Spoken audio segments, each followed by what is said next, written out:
ओम शांति। आज 25 अगस्त है। आज हम सबकी आदरणीय स्नेह और ममता की मूरत, धारणा, त्याग, तपस्या की मूरत, हम सबकी आदरणीय दादी प्रकाश मणि का स्मृति दिवस है। हम दादी जी की विशेषताओं को प्रतिदिन सुनते रहते हैं। उनकी विशेषताओं को प्रैक्टिकल में लाना ही आज के दिन दादी जी के लिए सच्ची श्रद्धांजलि होगी। आज की मुरली के सार में विश्व कल्याणकारी बाबा ने कल्याणकारी पुरुषोत्तम संगम युग पर हर कदम में कल्याण होता रहे, उसके लिए कहा, एक तो ड्रामा में पक्का निश्चय हो कि जो होता है कल्याणकारी ही है, और एक एक दिन जास्ती कल्याणकारी उनका होता है जो बाबा को अच्छी रीति याद करते हैं, ज्ञान योग धारणा से अपना भी कल्याण करते हैं, दूसरों का भी कल्याण करते हैं। और अंडरलाइन कराते कहा कि तुम बच्चे जानते हो, अभी सच्चा भागवत का समय चल रहा है, अर्थात आत्मा और परमात्मा के मिलन का यह प्रैक्टिकल समय चल रहा है। हम गोपी वल्लभ परम पिता परमात्मा की गोपिकाएं हैं। यह स्मृति रहे तो सदा खुशी का पारा चढ़ा रहेगा। और साथ में बाबा कहे, ब्राह्मण जीवन में सदा खुशी भी तब रहेंगी जब सदा यह स्मृति रहेंगी कि ड्रामा कल्याणकारी है। जैसे बाबा समझाते हैं, आज से 5000 वर्ष पहले हमने सृष्टि को शिवालय बनाया था, अर्थात सुखदायी बनाया था। ड्रामा अनुसार अब यह पुरानी दुनिया हो गई है, इसका परिवर्तन होना निश्चित है। इसमें नेचुरल कैलेमिटीज भी होंगी, कोई कितना भी माथा मारे, हमारी राजधानी तो स्थापन होनी ही है। कोई की भी ताकत नहीं जो इसमें कुछ कर सके। बाबा कहे, हाँ, बाकी अवस्थाएं नीचे ऊपर होंगी, क्योंकि यह बहुत बड़ी कमाई है। कभी तुम बहुत खुशी में अच्छे ख्यालात में रहेंगे, कभी ठंडे पड़ जाएंगे।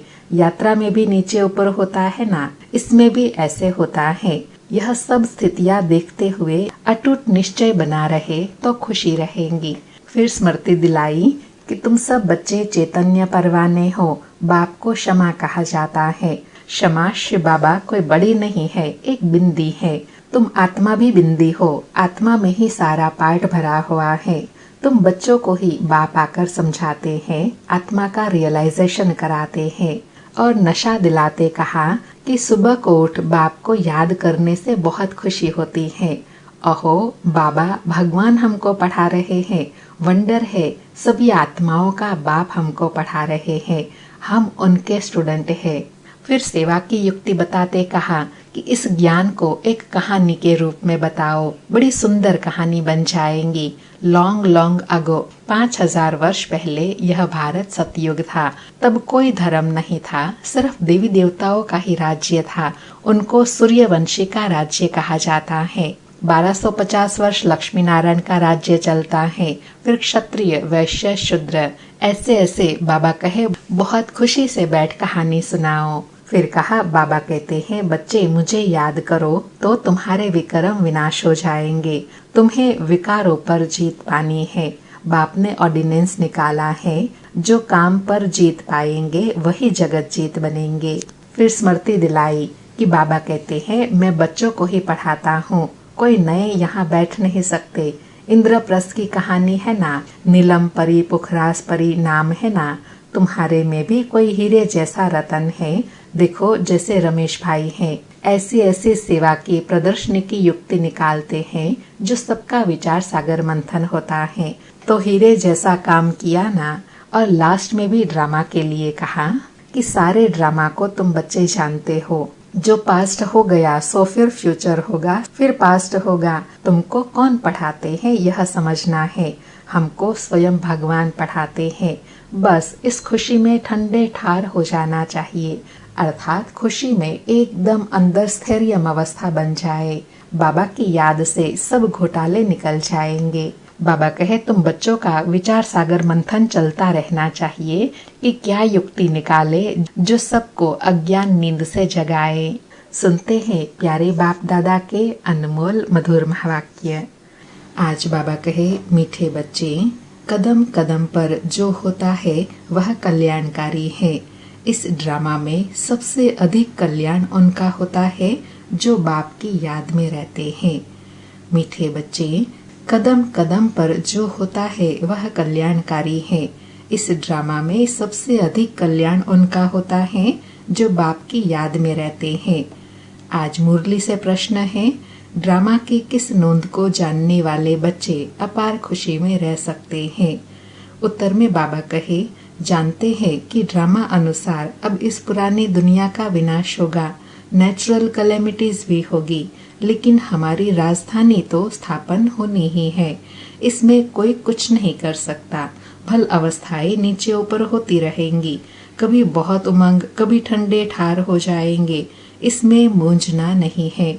सभी आत्माओं का बाप भगवान हमको पढ़ा रहे हैं, इस खुशी में रहना है।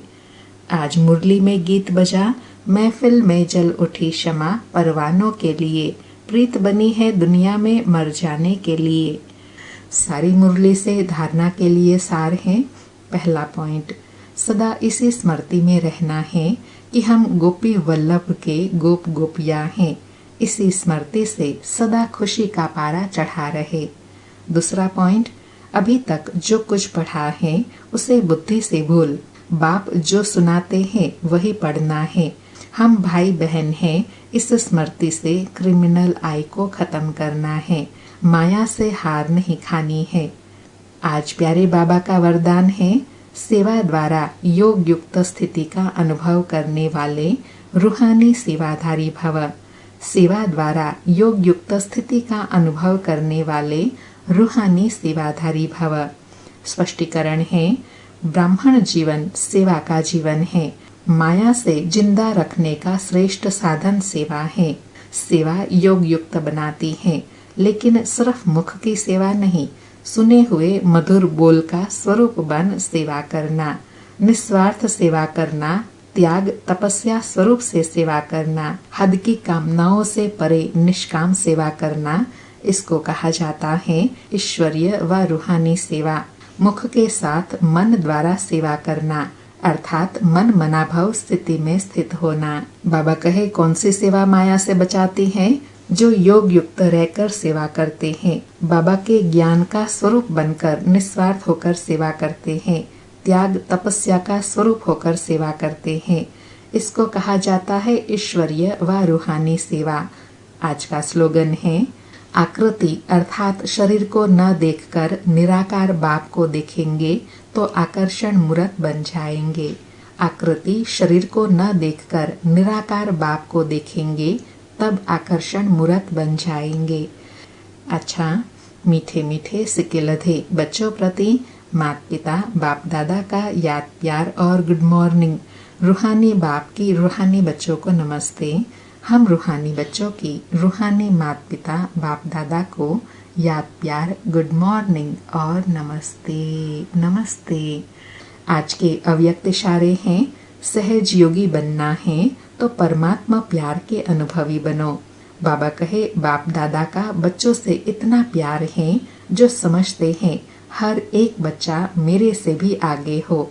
दुनिया में भी जिससे ज्यादा प्यार होता है उसे अपने से भी आगे बढ़ाते हैं। यही प्यार की निशानी है।